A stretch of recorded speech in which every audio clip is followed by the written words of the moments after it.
Good day. Will you please introduce yourself? Good day, sir, madam.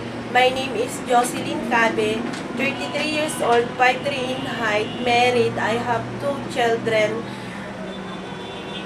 Her age is 11 and 12 years old, residents of Barangay Kamanggaan, San Nicolas, Pangasinan. Tell me about your working experience. I work to Mr. and Mrs. Amelia Lobat in 1 year and 2 months. What are your duties and responsibilities as a housemaid? Ironing clothes, washing clothes, and take care of babies. Do you know how to take care of a newborn baby?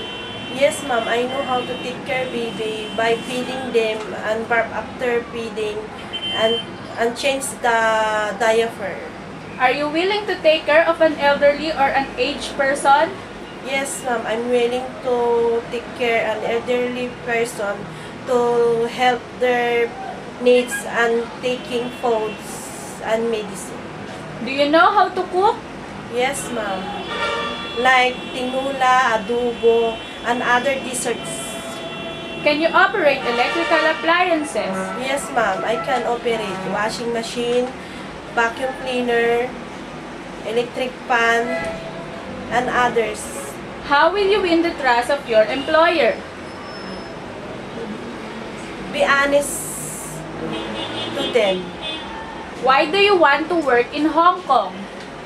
To earn more money and to help my family and especially to my 2 children. Okay. Would you like to say something to your prospective employer?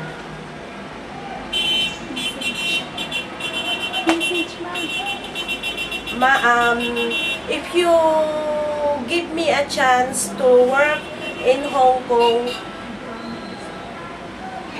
I promise I do my best to very work harder, and I promise I finish my contract in 2 years without causing problem. Thank you, ma'am.